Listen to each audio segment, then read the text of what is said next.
Bom dia, senhor presidente, demais colegas deputados e deputadas, Mara, Lia e professora Gleice Jane, todos que nos acompanham através da rádio, da TV Assembleia, aqui o público presente. Senhor presidente, eu primeiro agradecer ao deputado Pedro Kemp pela inversão aqui do tempo, e eu fiz questão de vir à tribuna hoje para falar um pouquinho de um evento que eu participei agora às 8 horas, representando aqui os colegas na abertura do 6º Fórum do Terceiro Setor.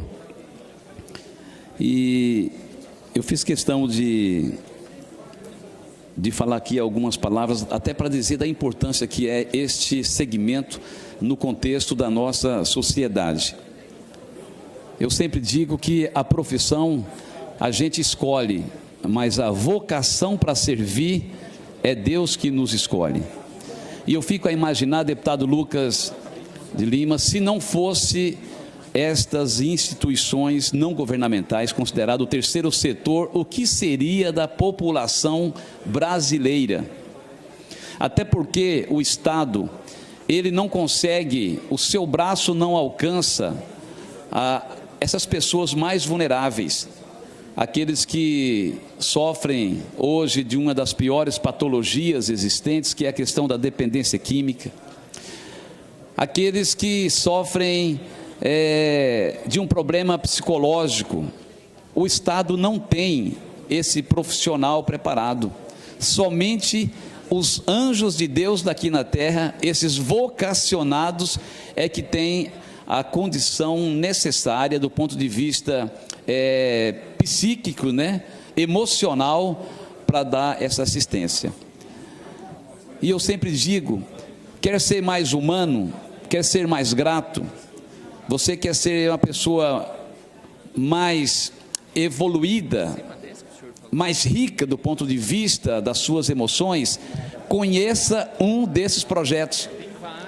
Vai lá no Asilo São João Bosco e analisa a situação daqueles homens e mulheres, muitos deles abandonados pela própria família, que está num estado de vulnerabilidade do ponto de vista físico e psíquico, às vezes tetraplégicos, dependendo único e exclusivamente daquele que é o seu cuidador, a sua cuidadora. Tem preço que pague isso, Pedro Cianeto? Não existe. Não tem preço um trabalho desse. Somente quem é vocacionado, que tem condições psicológicas, que tem empatia. E muitas das vezes não é nem falta de vontade, é que a pessoa não tem condições mesmo de atender uma criança soropositivo, como o caso da Fargel, da Igreja Católica, que é um projeto lindo, que inclusive já fui parceiro com as nossas emendas parlamentares. Aqueles que cuidam da dependência química, como o pastor Samir, que há mais de 25 anos cuida daqueles que foram abandonados pela sociedade e muitas das vezes discriminados pela própria família. Somente os vocacionados. Então hoje eu tive o privilégio de representar esta casa junto com o nosso ex-colega, nosso vice-governador Barbosinha, com a doutora Patrícia e os servidores ali da SEAD, a secretaria que cuida desse setor, para elencar, deputada Amara, alguns detalhes. É verdade que as nossas emendas parlamentares têm ajudado muito, mas ainda distante daquilo que as demandas nos oferecem. Nós começamos aqui com um recurso de 700 mil, quando nós chegamos aqui no meu primeiro mandato, depois foi para 1,5 milhão. Hoje nós estamos com 3,5 milhões de emenda parlamentar, 60% destinado para a saúde e os outros 40% destinados para a área da agricultura familiar, a área da cultura, do esporte, da assistência social e da educação. É natural que tivemos avanços importantes, mas ainda distantes daquilo, fazendo uma comparação, o que representa, por exemplo, um deputado federal. E a gente agradece pelo aumento que nós tivemos, mas as demandas elas são infinitamente maiores do que aquilo que nós temos como estrutura para oferecer.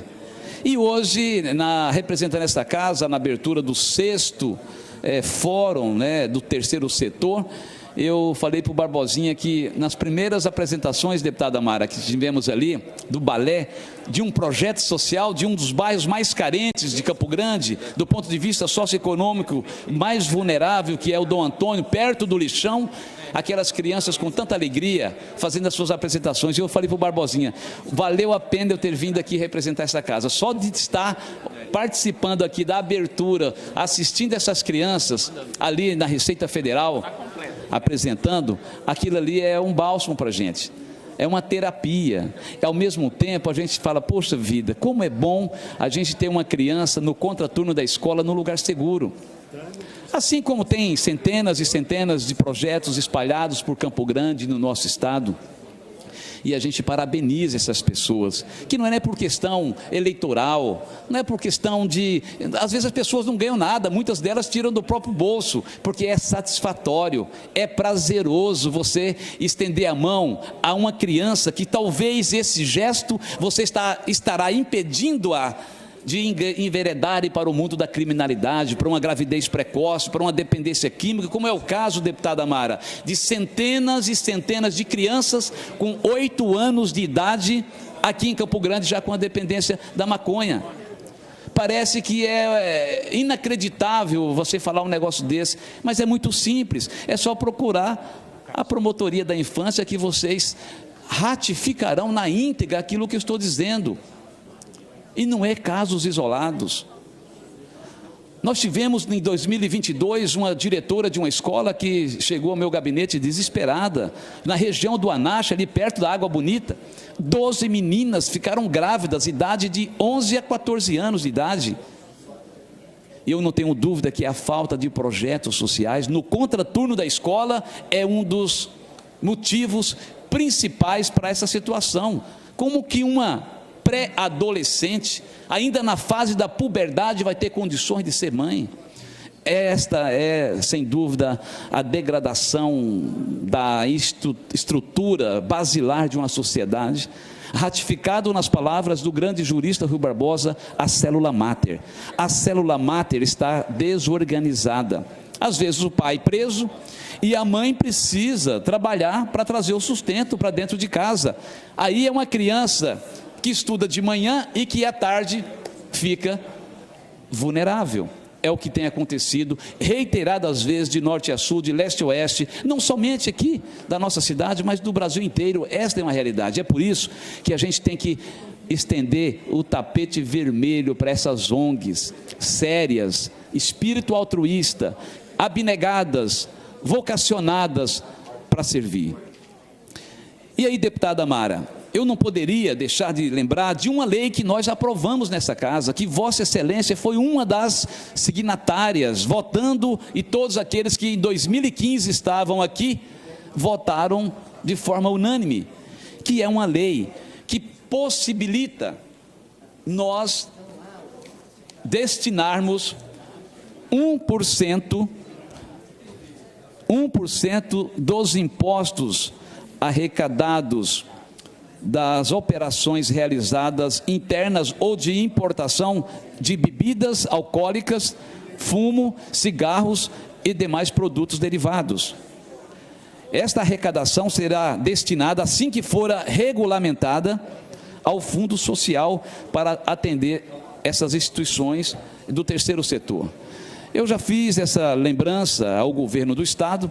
A lei, ela foi, e coincidentemente, foi a Rose que sancionou essa lei, que foi justamente num período em que o governador Reinaldo Azambuja estava de férias, é a lei 4.751, Mara, de novembro de 2015. Fizemos aqui um evento maravilhoso com a representatividade do terceiro setor de todo o Estado. E aí quando eu vejo lá o padre Valdeci do Cotolenga, agora há pouco, na abertura do 6º fórum do terceiro setor, gente, quer saber se você é feliz ou não, se você é rico ou não, vá fazer uma visita ali no Cotolengo. E essas pessoas, eu volto a dizer, são iluminadas, são os anjos de Deus nessa terra, são vocacionados para dar atenção, porque o governo, o poder público não tem, Mara, a expertise para cuidar disso, não consegue. por isso que cada vez mais nós temos que realmente nos render às ONGs, né? Essas ONGs sérias que são aí centenárias, tem ONGs centenárias que têm feito um bem de uma forma sobremaneira a essa população, infelizmente, né, vulnerável do ponto de vista, às vezes, físico, do ponto de vista social, do ponto de vista psíquico, né? E às vezes por conta de uma patologia, de uma dependência química. Então, é com muita alegria que eu venho aqui hoje enaltecer, deputado Pedro Kemp, agradecido pelo tempo que Vossa Excelência me concede aqui na inversão da sua fala, para dizer que eu espero que agora, com mais esse recurso que o governador nos dá a mais, a gente vai ter a oportunidade de estender esse atendimento a outras ONGs. Eu gostaria muito que dos 60% que já são destinados, engessados para a saúde, né, e o governo ele tem que cumprir os 12%, que é constitucional. Seria muito bom se nós tivéssemos essa liberdade. Aliás, deputado presidente, nosso querido Gerson, seria bom se nós tivéssemos a liberdade de usufruir desse total 100%, para a gente conseguir fazer com que essas instituições tão importantes no contexto da nossa sociedade venham alcançar o maior número de pessoas. Então, era isso que eu gostaria de falar, e que esta lei seja regulamentada. É muito simples. A Secretaria de Fazenda vai ter que fazer um estudo e ver o que significa 1%, o que significa 1% oriundos do imposto de álcools e derivado, e também do cigarro. Eu tenho certeza, deputado Pedro Kemp, eu lembro que em 2015 fizemos uma conta básica, dava a média de 12 milhões. Eu acho que hoje devemos alcançar esse 1%, deputado Gerson. Acredito que passa de 40 milhões de reais, que seria um aporte importante, e eu quero aqui contar com o apoio do governo nesse sentido, para a gente regulamentar esta lei. Tenho certeza que vai ser importante para a gente atender o maior número de crianças vulneráveis, de idosos.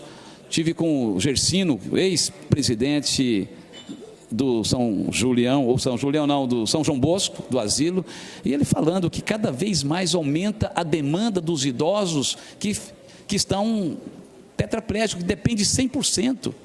E ele disse, deputado Rinaldo, é com muita dificuldade que a gente está tocando. É muita dificuldade.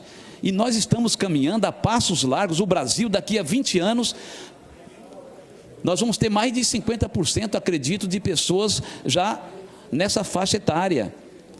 E nós, deputado Pedro Kemp, nós brasileiros, culturalmente, que vivemos em um país da discriminação, o idoso é uma dessas pessoas que fazem parte desse grupo que é discriminado. É como se ele não tivesse mais importância.